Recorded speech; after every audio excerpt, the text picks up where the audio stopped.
full-time MMA? MMA. Nothing else? My life, man, yeah. Or is this full-time MMA now? I love full-time MMA right now.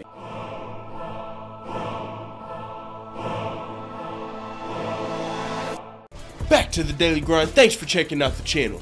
Make sure to hit subscribe if you're new and hit thumbs up if you're not a baby back bagel biting bitch boy, cause you know what time it is. It's full time MMA.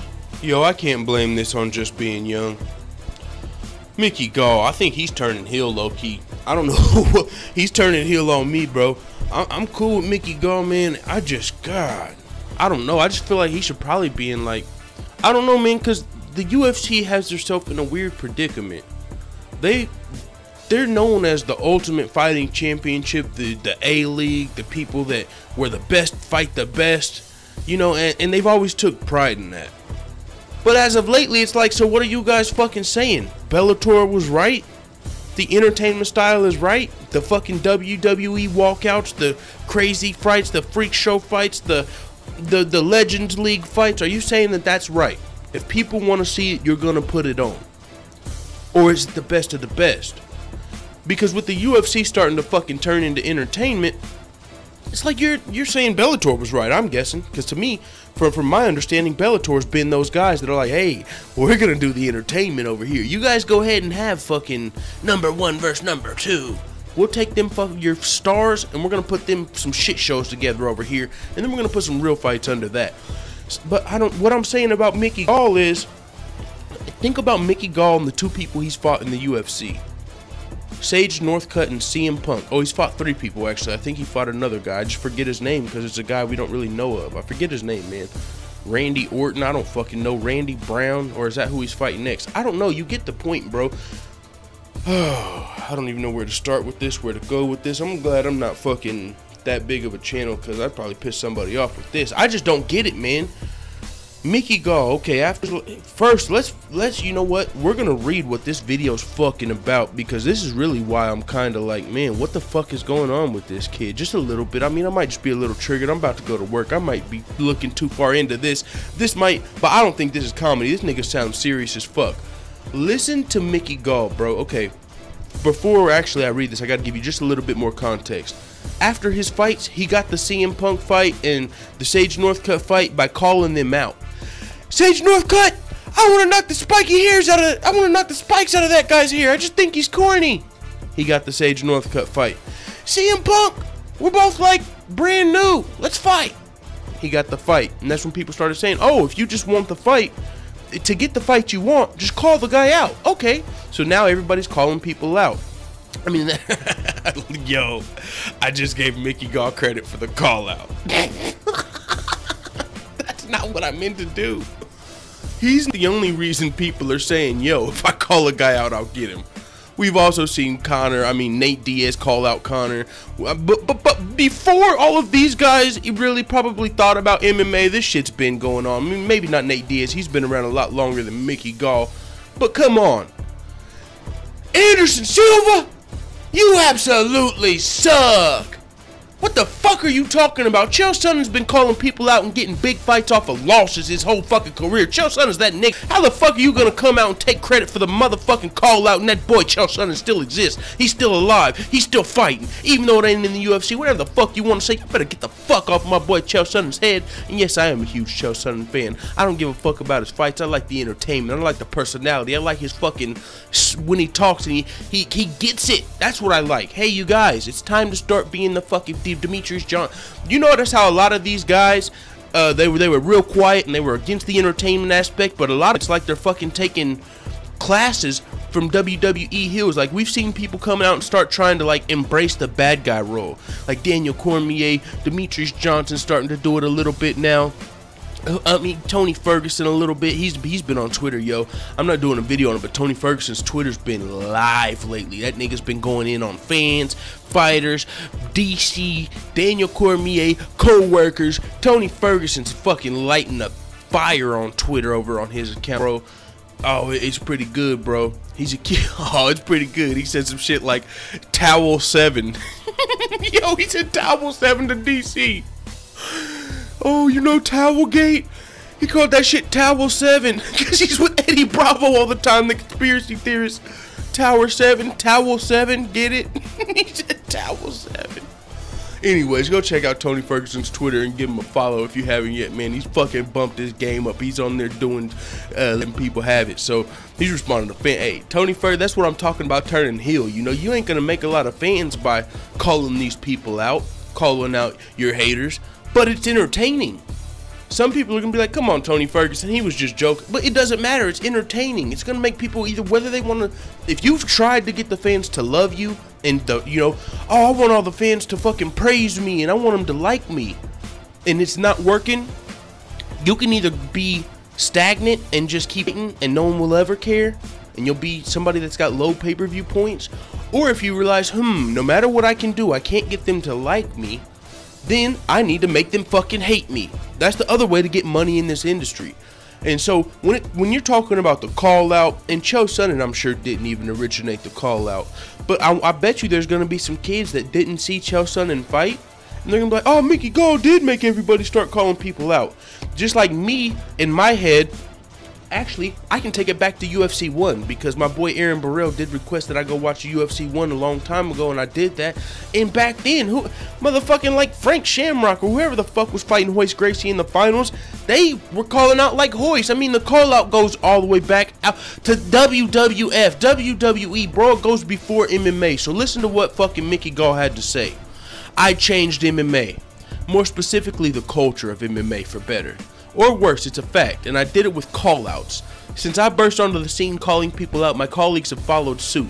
For the past year, every other week, every fight card, every couple of days on social media equals call-out. Every post-fight interview now, we're waiting for it. Who's he gonna call out? He should call out blah blah blah. Champs are calling people out on IG. I get called out every few months. I trailblazed that I should have trademarked Gallout. Mickey Gall, Gallout. I should have trademarked it. Gallout. No.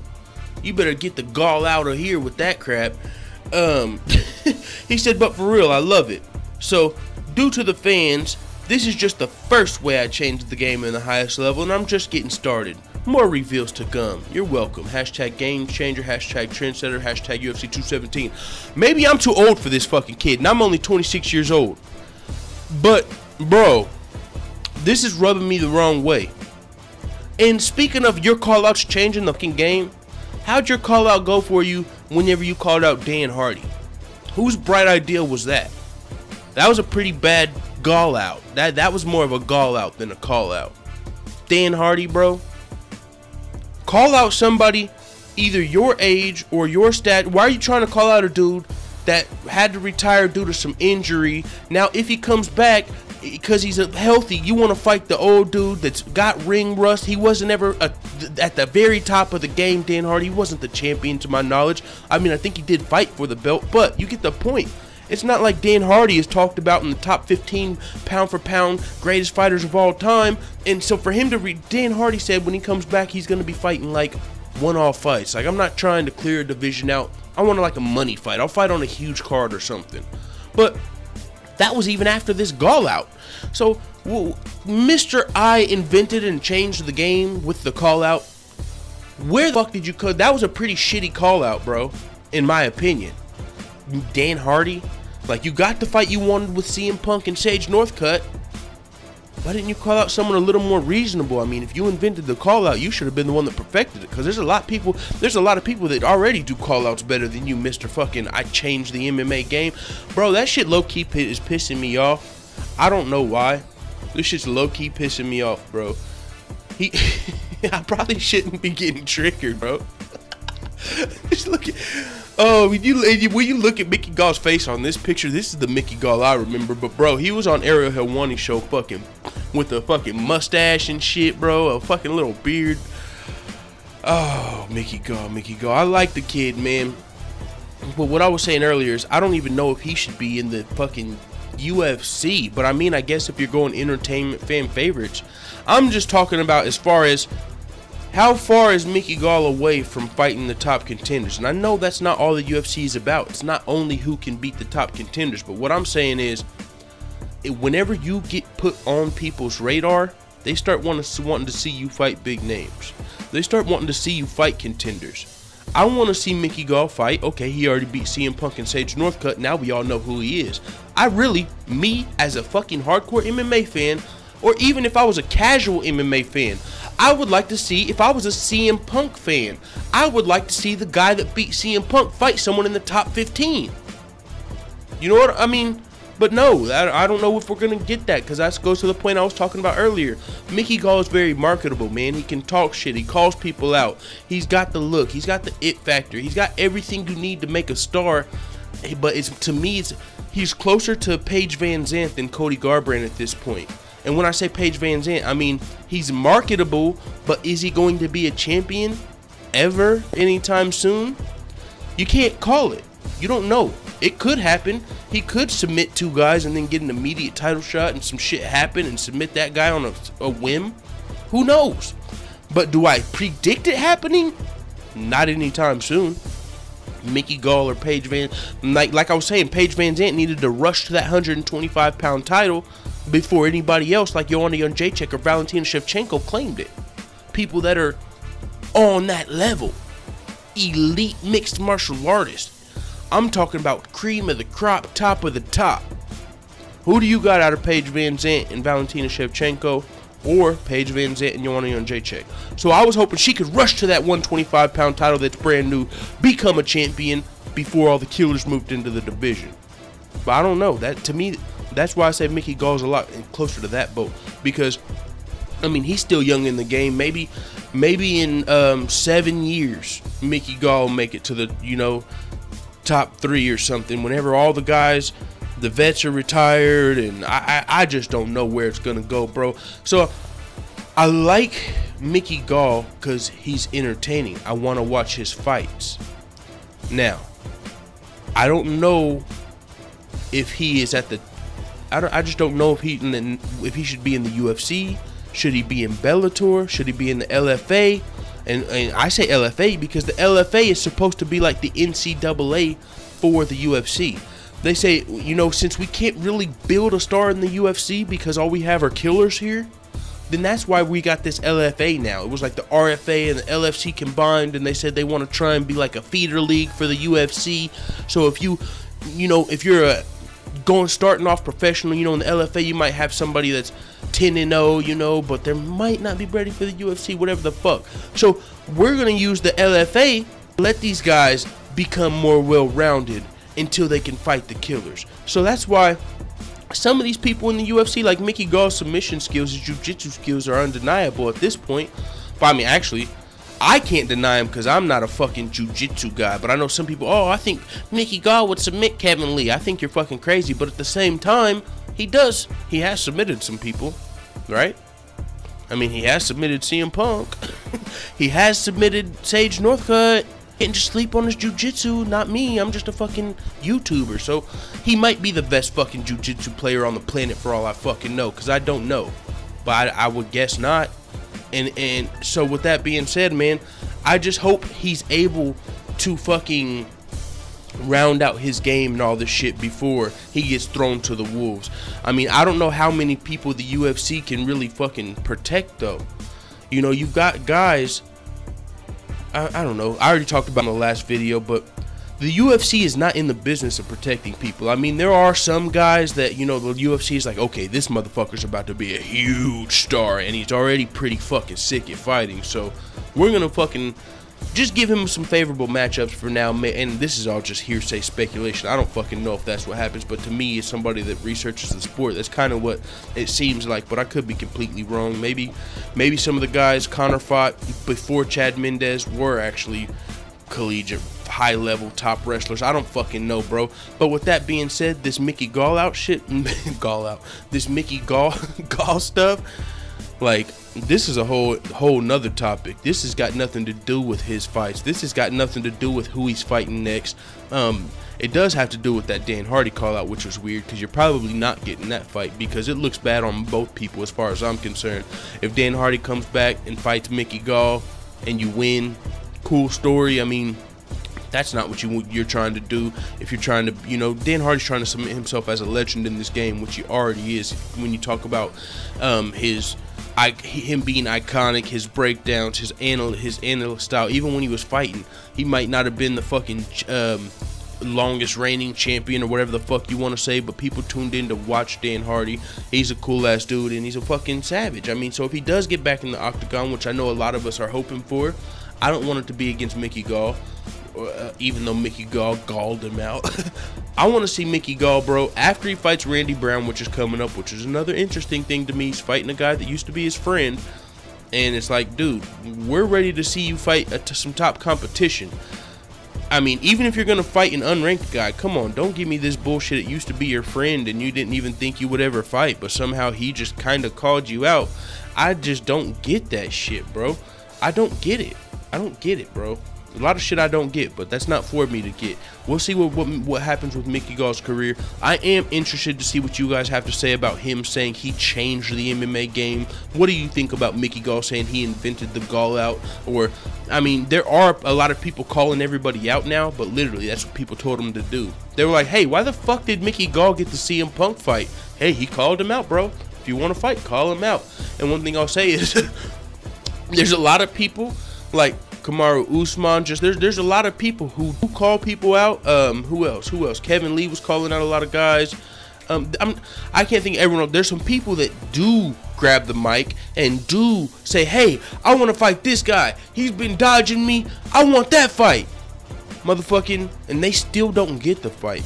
So now that's a whole nother topic for another day. Why do call-outs work for some people and not other people? Because, and I know a little bit of the answer, because the UFC can't, if Kamaru Usman calls out RDA, the UFC can't say, hey RDA, Kamaru Usman called you out, you better fight him. No, RDA's got the opportunity to say, nah, I'm gonna go ahead and fight Neil Magny. Kamaru, I mean, he's cool, you know, he's gotta work his way up to me. You know, a lot of those top guys say that. You know, you're not ready for me. Beat a couple more contenders. They turn him down nicely. So that's kind of what Dan Hardy did to Mickey Gall. I don't know if my comeback fight's gonna be against you, buddy. But, you know, keep working. But to me, it came out of a different place. I don't think Dan Hardy's scared of Mickey Gall at all. I don't even think Dan Hardy, I mean, it could just be the youth factor. Like, all right, this dude's a young spring chicken. I'm coming back out of my retirement fight. I don't want to let this kid build his name off of me in my comeback fight. And that's kind of what might be happening. I don't know. You see, like, Mike Perry, what's he doing? He's calling out all these fucking top guys. Robbie Lawler not getting the fight. Robbie's got to accept it. It might not make sense for Robbie to accept it. But what happens when Emil Meck's calling out Mike Perry? Why are you so obsessed with me? Nick ain't responding. So this call out, or this Gall out game, if you want to say, it's a weird game. Some people get what they, I mean, it's great marketing. Like, that's what it is. Now, the UFC will try and help put the fight together, but they can't make somebody say yes. If you do your part and call them out in the ring, you just gave the UFC marketing for that fight if it does happen. So if RDA and Kamaru Usman was scheduled, they could play Kamaru Usman in the ring. RDA, you don't belong here. I want to take your spot. But if RDA says no, then you don't get to use that promo. But it's still there. It does. So call-outs still help your case. But it doesn't necessarily mean end-all be-all you're going to get that fight. And we've seen that as well. But I'm definitely never, ever going to give Mickey Gall the credit for creating the call-out, or even just him specifically changing the culture of MMA with Gallout, because people have been doing it before him. Maybe he hasn't watched any of Chael Sonnen's fucking post-fight press conferences. Maybe he's never watched UFC 1 or whatever. So that could easily be the case. He's a young guy. And maybe, I mean, but my guess is if you were a fan of MMA, you've definitely seen a couple call-outs. But I don't know, man. Even Tito Ortiz. I mean, we can go back to some of the cringiest call-outs, some real call-outs. I don't know. You get the fucking point by now. I've been talking a lot today. That's because I didn't get much video yesterday after work. So I was tired as fuck. And I got to leave for work again in an hour. So I'm trying to get out 1 or 2 more videos. But it is what it is. Let the haters know what the fuck you tell me in the comments. I'm out.